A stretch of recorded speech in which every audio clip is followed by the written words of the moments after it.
Hi everyone, welcome to Rove Motorhomes, and today we're going to be doing a handover video for this Swift Freestyle SE. Now, first and foremost, we need to be able to get under the bonnet, and if that is the case, you want to make sure your diesel cap's closed, lift open your door, and just there you want to give that one pull, allowing you access underneath the bonnet. You can trickle charge the batteries or check your engine oil levels. Nextly to that, you've got your diesel fill up, so what I want you to do is put your ignition key in there, turn left and pull out. Once you've filled the fuel up, push it back into the slot and simply turn your key right. That's that done. So that's how we're going to pop the bonnet and also fuel the vehicle up. I'll shut the hab door. I've got all the lockers open so we can go over everything. Down the side here, we've got two extras, being external 230 volt power and also an external barbecue point. For barbecue, you want to take your cap off, plug on and turn the tap, and then all the gas will be fed to your barbecue. It should be sat below. Once we've done that, you can push it around and clip it back up. Your external 230, this will only ever be powered and be working when the vehicle's on a hookup. It does need that additional high power to make it operate. So in wild camping, it won't be in use, but when you've got a hookup lead plugged in, you'll be able to use this perfectly fine. Now for demonstration, we've got two bottles in your gas locker to see how your changeable system works.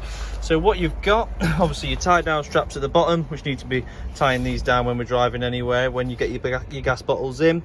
Your regulator up at the top with this little green button, which is your crash sense protector. Now if you push that green button in with your ignition key, every time you turn the gas on, it just does a full reset basically and purges the gas system, so you've got nice pressure and your gas is pushed through the system ready to go. Now what you'll notice, you've got these little black stoppers here. Now these prime it up as well, so if I click them in, absolutely every time we go to set the vehicle up, again, you might not need to, and you might not need to with your crash sense protector, but it's two things that I do every time I set mine up to save me going inside, so now and again finding out I need to come out and press them in. If you do them all while you're here, saves the job. Now these need to be strapped in at all times while traveling. Turn left to open the gas bottle up, turn right to close, and essentially you've got a changeover valve just here. So this point is facing this hose left, so we know the gas is coming from this bottle. I can twist that round to the other hose, so we're feeding off the other. So an interchangeable gas regulator. Now with that all sorted, we can close that up. Obviously always lock those whilst traveling, and always make sure your gas bottles are strapped in. In the rear garage, you've got your pop-up table for your lounge. It's also got the additional drop-down leg there as well for support to make the bed up. You've got a hookup lead, your external shower. We've got an inflation kit in case you ever get a puncture. We've got infill cushions to help with the lounge just there, and that's for the bed makeup below. Thermal screen covers, awning wind-out tool, table leg for the table that you can pop up as well. So it's all there, ready to go. Closing off the garage door then, nice and easy. Always make sure they're locked when we travel. With a bike rack around the back, which is pretty self-explanatory, you've got two clips there holding it up. Pull the whole bike rack down from this point here. Allow the elbows that are just there to sit on the under part of the frame there, using these straps just here to strap it all around. That's going to secure the whole bike rack, and then what you want to do is you want to put your wheels in through these, so you push it down and release, and then we can push through the gap just there, and as you can hear, and that's how we lock it onto the wheels. You want to do the exact same with these for the frames of the bicycles.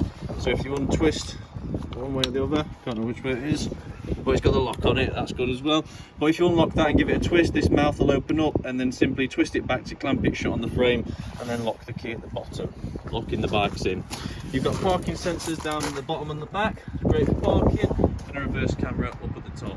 With the reverse camera, just be careful when jet washing not to get too close. I've opened this other door just here because it allows other access into the garage space that I've just showed you. But again, always locked up when travelling. Truma heater vent, we've got a combi boiler. At the minute I've got some hot steam coming out of here because we've got the heating and hot water on the gas and electric.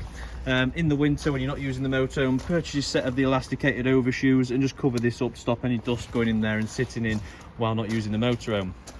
Moving down, external shower point, you'll see it on the cover, and the shower that's in the back, you just want to clip this in here, and simply once you've got the water pump turned on inside, you've got a trigger on the shower head, and it'll pump the water through nicely.